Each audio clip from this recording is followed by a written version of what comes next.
Bonjour à toutes et à tous, c'est Alec et j'espère que vous allez bien. Aujourd'hui dans cette vidéo, j'ai le plaisir d'être à Marrakech avec mon pote Vincent Lévy. Et Vincent, il était déjà passé sur la chaîne pour parler justement de son parcours, de son expérience. Donc vous le savez, aujourd'hui Vincent, il a une expérience en marketing digital d'ordre général, en consulting, en e-commerce, il a plusieurs entreprises. Et là on va parler d'un sujet en particulier, tout ce qui concerne le consulting, les lancements orchestrés, le marketing digital. Comment est-ce qu'il en est arrivé là également? Excusez-nous si on a les lunettes parce qu'il y a beaucoup de soleil, on a de la chance, il est arrivé enfin. On vient d'arriver aujourd'hui ce matin à Marrakech, c'était un petit peu couvert mais maintenant c'est tout bon. Donc Vincent, merci de m'accorder cette interview. Plaisir, toujours. Avec plaisir également. Est-ce que tu veux rapidement te présenter à l'audience pour celles et ceux qui ne te connaissent pas encore? Alors en 2 mots, j'ai eu la chance de jamais avoir eu de patron. J'ai monté une chaîne de magasins de sport quand j'avais environ 18 ans avec 5 magasins physiques dont un à Paris, à Zurich et compagnie. Une chaîne de distribution, j'ai fait divers marques, donc j'ai eu pas mal d'expériences là-dedans. J'ai fait d'autres expériences, j'ai fait beaucoup de choses dans l'infoproduit et j'ai toujours été fasciné par les lancements. Les lancements, c'est quoi? Enfin, les lancements, surtout à l'époque, c'était quand on lançait un nouveau produit, surtout dans l'infoproduit, c'était une vidéo, une deuxième vidéo, une troisième vidéo de contenu et après, ça ouvrait l'accès à une formation. Donc, j'ai toujours été fasciné par ça, je l'ai utilisé, j'ai utilisé les lancements, même pour ouvrir mon magasin à Paris, pour vous dire, c'était 8 h du matin, il y avait la file, il y avait une 60aine de personnes devant le magasin parce que j'avais fait un lancement, j'avais intrigué, c'était un magasin de trottinettes, j'avais appelé ça la révolution trottinette, j'avais utilisé les principes de lancement déjà dans plein de business et donc j'ai fait ça, j'ai monté aussi une société immobilière avec des amis, là je suis en train de finaliser une société de compléments alimentaires, j'ai fait aussi un Kickstarter, donc je fais pas mal de choses, j'ai pas mal, l'avantage c'est que voilà, ma grande force on va dire c'est le marketing internet et un peu toutes les expériences dans le business et j'ai pu combiner différentes skills, on va dire, ces différentes aptitudes pour justement créer des nouvelles compétences et pouvoir booster mes business. Ok, excellent. Et moi c'est vrai que Vincent, c'est drôle parce que je l'ai connu il n'y a pas si longtemps que ça, il y a maintenant, ça va faire bientôt une année, moins qu'une année, mais un petit peu moins, je crois. Un petit peu moins qu'une année, lorsque tu étais allé justement au Funnel Hacking Live en 2018 et tu avais fait justement une publicité où tu faisais un résumé en fait des plus grandes astuces que tu avais appris à cet événement. Donc Vincent, souvent tu vas à des événements que ce soit aux États-Unis, en France, en Europe, tu fais beaucoup travailler ton réseau. C'est aussi ce qui fait ta réussite aujourd'hui. On est ici aussi à Marrakech pour un événement. Donc ça déjà, merci parce que c'est aussi grâce à toi vraiment que j'ai compris la puissance des événements entre autres. Donc ça c'est intéressant. Et après, il y a aussi cette vision justement de tes missions de consulting. Beaucoup de gens commencent à s'intéresser de plus en plus au consulting. Les gens qui ont essayé du dropshipping, qui ont essayé différentes choses, qui ont réussi à acquérir une certaine expérience, notamment avec tout ce qui est business en ligne, publicité en ligne et autres, comprennent qu'aujourd'hui, ils peuvent monétiser leurs compétences. Et toi aujourd'hui, tu t'es fait un nom justement dans le domaine de l'infoprenariat, du coaching, de la prestation de services et tu accompagnes plusieurs clients par année et en plus tu le fais à chaque fois de manière vraiment avec brio, il faut le dire, parce que ce soit dans la stratégie, dans l'organisation, mais aussi ce qui compte le plus bien sûr, les résultats en amont. Jusqu'aujourd'hui, on échange régulièrement, au moins toutes les semaines on discute et autres. Je me suis jamais dit attends là Vincent non il a mal fait le truc ou il aurait pu voilà, c'est vraiment très intéressant. Du coup déjà est-ce que par rapport à ça tu aurais 2-3 tips à partager? Comment est-ce que tu acquiers aujourd'hui tes clients, tes contrats et comment est-ce que tu les choisis? Parce que je sais que moi-même faisant ce type de mission de consulting et accompagnant plutôt à l'année des infopreneurs ou des agences, des sociétés de prestation de services, des fois c'est assez… c'est pas toujours simple. C'est pas toujours simple, voilà. Et il faut savoir bien les choisir. C'est clair. Les gens déjà sont pas bêtes, ils vont regarder un petit peu qu'est-ce qu'on a fait avant. Donc déjà quand on débute c'est toujours délicat parce qu'on n'a jamais forcément de clients. Donc ça pose pas mal de challenges au début. Après il y a différentes stratégies pour se lancer dès le début. Moi comment je fais? Déjà j'ai une grande chance, c'est que j'ai jamais eu besoin de clients. J'ai jamais eu besoin dans le sens où j'ai déjà divers business qui me rapportent. Et en fait à la base j'ai toujours aimé le coaching, j'ai toujours aimé aider les gens. D'ailleurs j'ai fait une formation d'hypnothérapeute aussi et vraiment dans un but presque de loisir. J'aime bien faire de temps en temps des séances là-dessus. Et donc je me suis dit pourquoi pas mixer mes compétences de marketing, de tout ce que j'ai monté en termes d'entreprise et puis de coaching et de consulting. Donc déjà c'est pour ça que je fais ce genre de choses, mais je le fais parallèlement à toutes mes autres activités. Donc déjà, j'ai jamais été dans ce stress-là. Tu as donné l'exemple de la conférence que j'ai fait au Funnel Hacking Live, que j'ai fait ce webinaire. Donc en fait, le webinaire, c'était quoi? C'était, écoutez, je vais vous donner un webinaire de pur contenu, de toutes les pépites, enfin des 10 pépites que j'ai appris au Funnel Hacking Live, qui était d'ailleurs un événement génial l'année passée à Orlando. Et donc déjà, c'était du pur contenu. Et j'ai dit, voilà, je vais rien vendre à la fin. Les gens, ça les a un petit peu étonnés. D'ailleurs, j'ai des potes qui ont regardé le webinaire exprès parce qu'ils se sont dit, non, non, mais il va vendre un truc et tout ça. Alors j'ai rien vendu, mais j'ai juste dit à la fin, écoutez, si vous êtes potentiellement intéressé par travailler avec moi, si vous avez un produit intéressant, un infoproduit intéressant et que voilà, vous faites quelques milliers d'euros par mois, mais vous voulez passer au niveau supérieur, on fait une petite session stratégique. C'est quelque chose qui se fait de plus en plus, vous le connaissez peut-être déjà, c'est de proposer une session de 15, 20, 30 minutes sur Skype, peut-être 1 heure, discuter un petit peu avec le client pour voir ce que vous pouvez leur apporter. Et j'ai eu pas mal de demandes et ça aboutit justement à certains clients. Et en fait, j'ai de la chance, c'est vraiment, aujourd'hui je peux le dire, c'est moi qui sélectionne les clients et ce n'est pas eux qui me sélectionnent. C'est une grande chance, bien sûr, eux aussi vont me dire, voilà, j'ai envie de bosser avec eux, mais j'ai eu pas mal de demandes. Il y en a, voilà, je les ai aidés pendant 30 minutes, 1 heure, je leur ai dit, il faut faire ci, il faut faire ça et tout ça. Mais voilà, soit le business, tu n'as pas forcément assez de potentiel, soit tu n'es pas forcément assez prêt.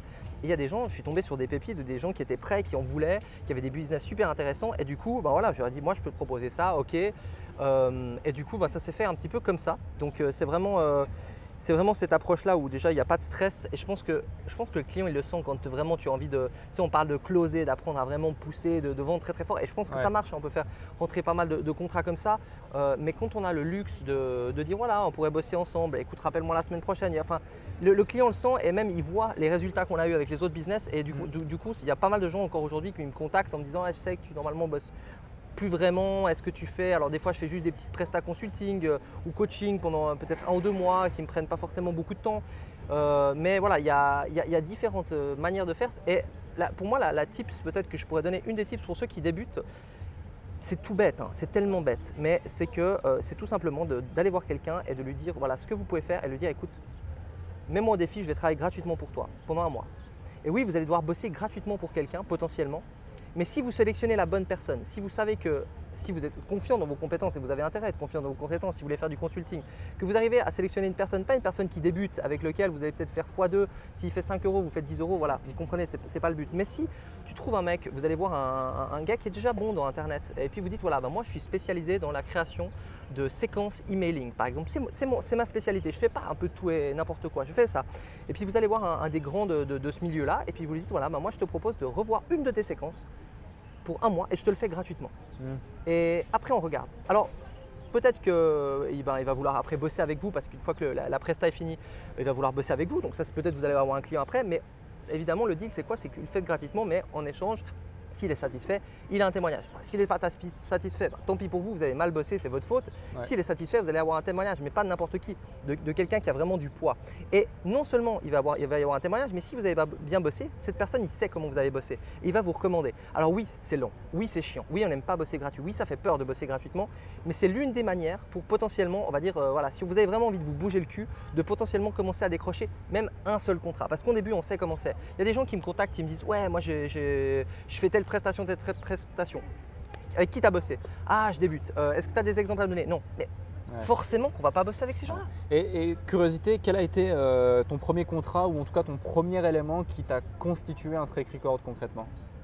Avec des clients? Avec des clients ou même à titre personnel? C'est-à-dire ça fait pas très longtemps hein, que je bosse avec des clients. En fait, c'est-à-dire que j'ai rejoint certains business à l'époque, mais ce n'était pas en mode consulting, c'était vraiment écoute, on pourrait faire ça ensemble. La personne avait déjà des formations, moi j'avais déjà des choses. Et du coup, j'ai pu voir qu'est-ce que je pouvais lui apporter dans ce partenariat. J'ai travaillé avec beaucoup d'associés. Aujourd'hui, j'ai beaucoup d'associés, mais dans l'infoproduit, je n'en avais pas à l'époque. Et j'ai mixé donc, mes compétences et les compétences d'une autre personne. Je me suis dit, waouh, c'est super intéressant. Donc, c'est déjà ça, mes propres track records personnels de dire, voilà, j'ai fait tel truc dans tel infoproduit, tel truc dans tel infoproduit, qui ont fait que c'était super efficace. Et j'ai aussi beaucoup bossé avec Ludovic Barthélémy, qui est vraiment un des grands du marché. où justement lui aussi m'a mis en relation avec certaines personnes, où on a pris certains mandats. Donc c'est aussi grâce à lui que j'ai pu aussi décrocher certains mandats. Donc voilà, je le remercie pour ça. Et on bosse aussi toujours ensemble aujourd'hui sur certaines missions de coaching, accompagnement et consulting. Ok.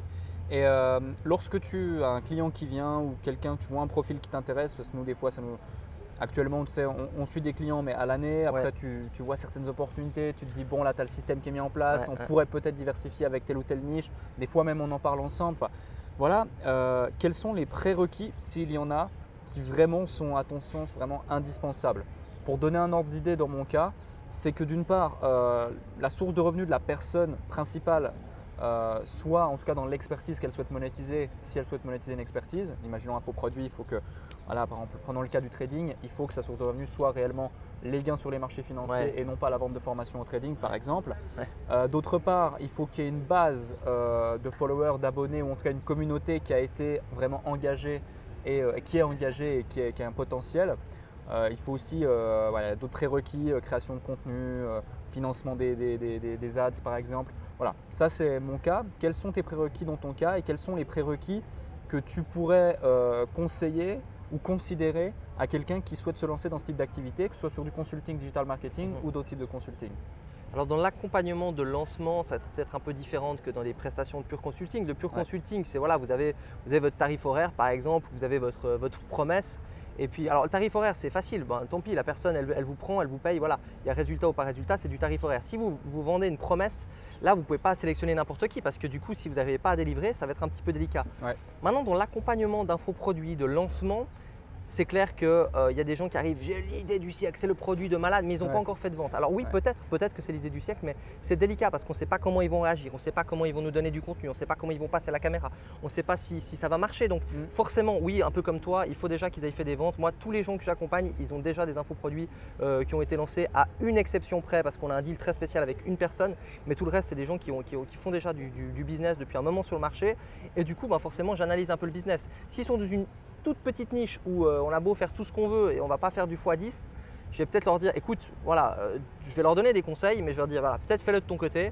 À l'inverse, il y a des niches juste incroyables où je me dis mais attends, mais limite t'as pas fait ça, puis t'as pas fait ça, tu fais pas de webinaire, ah mais t'as pas fait ci.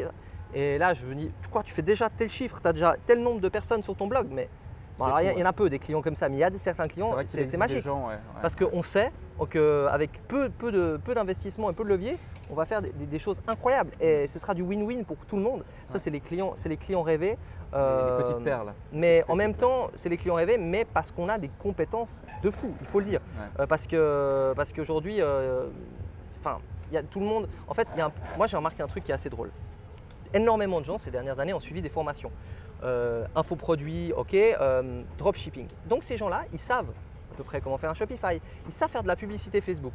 Et puis un jour, le dropshipping, il marche plus, puis ils se disent mais comment je pourrais me recycler? Ah mais maintenant je connais le web marketing, je sais faire de la publicité Facebook, je vais devenir web marketeur. Et en fait, il y a beaucoup de gens qui se reconvertissent. Combien de fois je parle avec des gens, ils disent ouais, je suis web marketeur.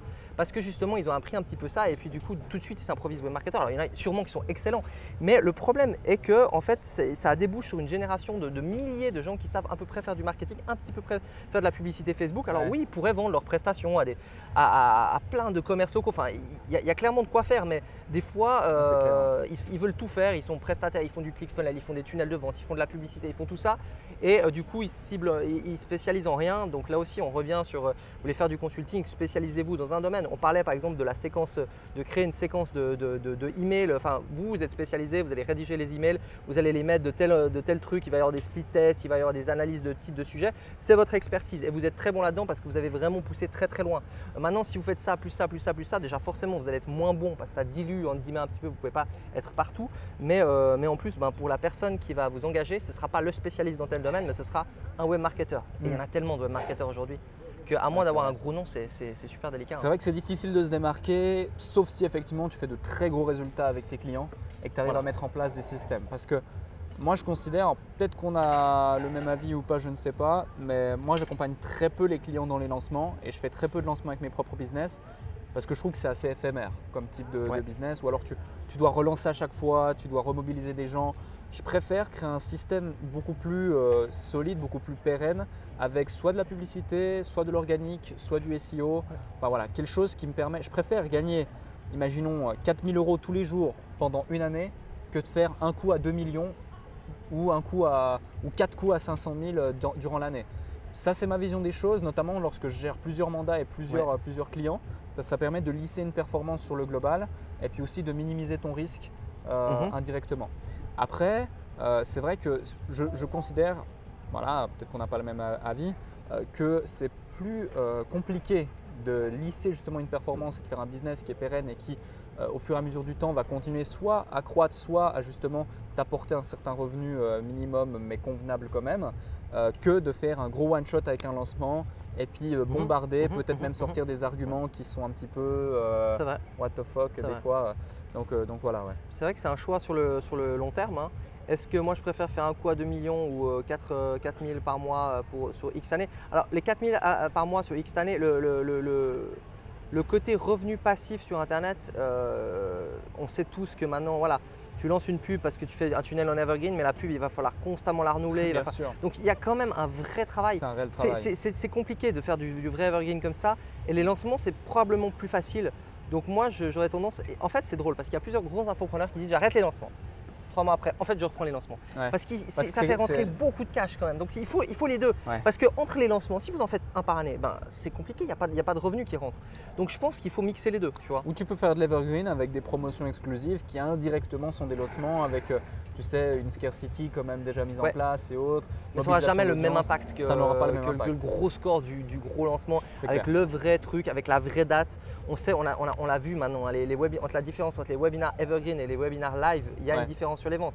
Par contre, ça prend beaucoup plus d'énergie. Donc tout dépend de tellement de facteurs et à quel point on est prêt. Il y a des gens, ils font aujourd'hui 2 à 3 webinars par semaine. Et bien c'est clair qu'ils vont faire des résultats de fou, mais faire 2 à 3 webinaires par semaine, c'est un gros investissement. Mais quand tu cites le nom des personnes en live, quand tu réponds à leurs questions, quand tu dis voilà, on est le 27 ce soir, il y a tel match de foot, les gens ils se disent waouh, c'est vraiment du live. En fait, les gens, surtout dans la niche du web marketing, maintenant ils connaissent les evergreens. Et même moi, hein, des fois je me dis ah mais c'est encore un evergreen. Ah non, je crois que c'est un live. Ah, je vais peut-être m'inscrire. Alors que les evergreens, c'est comme si… En fait, moi, je déteste m'inscrire aux evergreens. Parce que j'ai l'impression, et c'est con, hein, mais de me dire, ouais, putain, je me fais avoir par un faux truc, alors qu'au final, le contenu, c'est le même. Donc, tout ça pour dire que pérenniser un business sur le long terme, c'est du gros challenge. Hein. Mais ça me fait venir du gros respect pour ça. À une autre question, c'est t'inscrire sur un evergreen, tu es un petit peu réticent, mais est-ce que du coup, tu serais plus à même de t'inscrire sur, imaginons, un challenge de 4 jours ou une formation offerte de 1 heure, qui est vraiment sous forme de formation offerte de 1 heure, qui va au final suivre la trame d'un webinaire, qui est solution, frustration et autres. Donc, clairement. Mais en fait, c'est ce côté, non, je suis encore de temps en temps des evergreens, mais c'est ce côté, on essaye de faire croire alors on le dit, alors dans ce cas-là on dit voilà, c'est une conférence enregistrée, ça m'énerve un petit peu. Et puis non, les autres formats, c'est intéressant, là il commence à y avoir des autres formats qui sont en train d'émerger, émissions de TV, des petits trucs comme ça. C'est vrai que c'est sympa. Les challenges aussi, ça a pas mal bougé en ce moment, j'ai aussi utilisé un petit peu ça. Et il faut aussi se recycler tout ça, mais en fait le evergreen, si vous faites dans l'équitation, c'est génial, personne ne connaît dans votre niche, mais quand vous êtes dans des niches qui ont été surexploitées par les webinars, c'est plus délicat, mais ça marche encore. Hein, bien sûr, ça marche très très bien, bien sûr. Dernière question, comment est-ce que tu définis tes pricing avec certains clients? Si tu peux un petit peu évoluer, développer un petit peu ce sujet, moi pour donner un ordre d'idée, parce que beaucoup me posent également la question. À l'heure actuelle, j'ai trois types de sources de revenus et de pricing. Le premier qui est les infoproduits, on ne va pas se le cacher, c'est aussi une source de revenus conséquente, avec notamment la formation consulting et autres. Donc ça, c'est plus du revenu un petit peu passif en automatique. Le deuxième, c'est le coaching, où justement là, il y aura des personnes qui me connaissent directement, qui viennent de la chaîne YouTube, du SEO, ou même indirectement de la publicité, ou surtout du bouche à oreille, où là, je vais plus faire des prestations pas en dessous de 5 000 € le coaching sur un mois, où je vais accompagner la personne, lui donner un plan d'action, l'avoir plusieurs fois au bout du fil et puis vraiment lui fournir une grosse prestation et puis lui apporter la valeur derrière. Je ne vais pas aller au-delà de 10 000 € non plus parce que dans une certaine mesure, j'ai pas envie, je pourrais pricer plus, mais j'ai pas envie d'abuser sur certaines choses. Et troisième point, ça va être les prestations de consulting où là, je vais prendre soit un variable sur le résultat, donc sur le bénéfice moins les publicités. Tout dépend du variable, hein. Ça peut être 10, 20, 30, 40, 50% du bénéfice, Ouais. donc ça peut être très conséquent selon les deals. Avec en général un engagement de minimum 6 à 12 mois, reconductible bien sûr si les parties sont satisfaits. Et de temps en temps, en plus du variable, il y a bien sûr un fixe ou une participation bien sûr à tous les frais. Donc ça c'est pour mon cas. Je ne sais pas toi, comment tu appliques tes pricing? Alors c'est vraiment du cas par cas. Tu prends l'exemple d'un client qui a déjà le script de son ancien lancement, qui a déjà une équipe, qui a déjà un copywriter. J'aurais un boulot différent que si la personne elle vend mais qu'elle n'a jamais fait de lancement par exemple. Ou j'aurais un boulot différent que si aujourd'hui elle est déjà à son 4e petit lancement. Enfin, il y a tellement de paramètres. Qu'est-ce qui a déjà été fait? Qu'est-ce qu'il y a à faire? Qu'est-ce qu'ils veulent? Quelle niche? Quel marché? Quel produit? Quel montant? Est-ce que le gars, quand il va vendre sa formation, il aura 500 heures de coaching à assumer derrière? Ou est-ce que le gars, il lance un truc, il n'y a pas de coaching et c'est automatique derrière? Il y a beaucoup de paramètres. Après, moi, je travaille donc avec un pourcentage. Généralement, on enlève le coût des publicités et le coût des partenaires, de ce qu'on va verser en partenaire. Comme nous, ouais. Et après, voilà, il y a un pourcentage qui varie en fonction, on va dire, c'est de 10, 15 à 50%. Tout dépend un petit peu de chaque prestation, vraiment. Et de l'historique, surtout de la personne. Franchement, chaque fois, c'est tellement différent un lancement. Ce que veut la personne aussi. Est-ce qu'il veut du ça? Est-ce qu'il veut ça? Est-ce qu'il veut ça? On s'adapte aussi à tellement de choses. Donc voilà. Après, moi, par exemple, je fais aussi du coaching classique où là, ça va être par exemple, ok, c'est 800 € par mois, il y a X calls par mois et puis voilà, ça va être un but précis. Là, c'est beaucoup plus facile à chiffrer, on va dire. Mais c'est vrai que sinon, c'est clairement du cas par cas. Parce que du coup, pour moi, poser des tarifs comme ça n'aurait pas de sens. Parce que vraiment, c'est tellement différent qu'il faut, il faut savoir s'adapter pour ça. Tout à fait. Et justement, en parlant de s'adapter, tu m'avais parlé une fois d'une prestation, donc on ne va pas rentrer dans les détails, mais dans laquelle tu étais rémunéré selon un variable par rapport à différents paliers de résultats que vous alliez atteindre éventuellement. Ouais. Ça, c'est intéressant également que vous pouvez appliquer. Ça peut aussi bien mettre en confiance votre client. C'est ça. Et du coup, vous allez aussi être beaucoup plus impliqué et impacté par le résultat en amont. Et c'est quelque chose qui sera en général très bien perçu par les clients derrière. Voilà, on a terminé sur cette vidéo. Est-ce que tu aurais pour terminer 1, 2 ou 3 petits conseils à donner à quelqu'un qui voudrait se lancer dans le coaching ou dans le consulting? Prendre une compétence vraiment spécifique, c'est-à-dire pas juste… mais même, on pourrait prendre par exemple le copywriting, qui est une compétence géniale. On pourrait même dire, moi je suis expert dans la rédaction de mail ou je suis expert dans la rédaction de publicité. Donc là, c'est un petit peu extrême, mais c'est de la niche de la niche. Mais plus vous allez être segmenté, moins il y en aura des gens comme vous. Parce que des experts, entre guillemets, il y en a plein dans le web marketing, mais par exemple, je sais pas, pub Snapchat, il n'y en a probablement pas beaucoup d'experts aujourd'hui. Mais même, ça pourrait être, je suis expert pub Snapchat pour les produits e-commerce. Vous n'êtes plus l'expert Snapchat, vous êtes l'expert Snapchat pub e-commerce. Donc ça, c'est déjà, plus vous allez segmenter là-dedans, plus vous allez pouvoir vraiment tout apprendre sur ce truc. Tester 10 fois, 100 fois, 1000 fois. Et là, vous allez vraiment devenir bon. Parce que forcément, personne d'autre va pouvoir faire ça. Ouais. Donc pour moi, c'est vraiment le conseil que je donne à ce niveau-là. Et puis prendre des risques, c'est-à-dire potentiellement d'aller travailler potentiellement gratuit ou de se lancer comme ça. Mais vraiment, le seul vrai conseil à retenir si vous avez envie de vendre votre expertise, c'est soyez bon, surtout dans un domaine. Ouais, clairement. Et le fait de tester gratuitement, par exemple, vous permettra de casser ce fameux syndrome de l'imposteur. On vous aidera en tout cas à le casser parce que vous allez faire vos premiers résultats. Voilà, écoute, merci Vincent. Je crois qu'il y a quelque chose qui nous attend là-bas. Ouais, c'est clair, c'est clair. Je parle pas de celle qui fait du volet, mais non, mais il fait chaud là avec la chemise. En fait, plus la vidéo passe, plus j'ai chaud. Ouais. Et j'espère qu'on n'est pas trop. Non, mais j'espère que vous nous voyez bien. Ça devrait aller, j'espère. Merci à toi. J'espère que cette vidéo vous a plu. Si c'est le cas, partagez-la, likez. Dites-nous en commentaire si vous avez des questions ou autres. Je pense que Vincent viendra y jeter un petit coup d'œil. Et également, je mettrai dans la description la chaîne YouTube de Vincent. Merci. Si vous souhaitez suivre Vincent. Je vous invite vraiment à aller sur sa chaîne YouTube. Il y a beaucoup de contenu, beaucoup de valeur, que ce soit sur le marketing, le consulting, le coaching, mais aussi même le e-commerce. Enfin, c'est très varié, c'est très intéressant à chaque fois, de vraiment très bons tips. Et le fait que Vincent participe à énormément d'événements qui sont d'ailleurs tous plus pertinents et qualitatifs les uns que les autres, fait qu'à chaque fois, il vous sort les meilleures pépites de ces événements. Donc, je vous invite à aller voir sa chaîne. Merci encore à toi, merci à vous et à bientôt. Merci.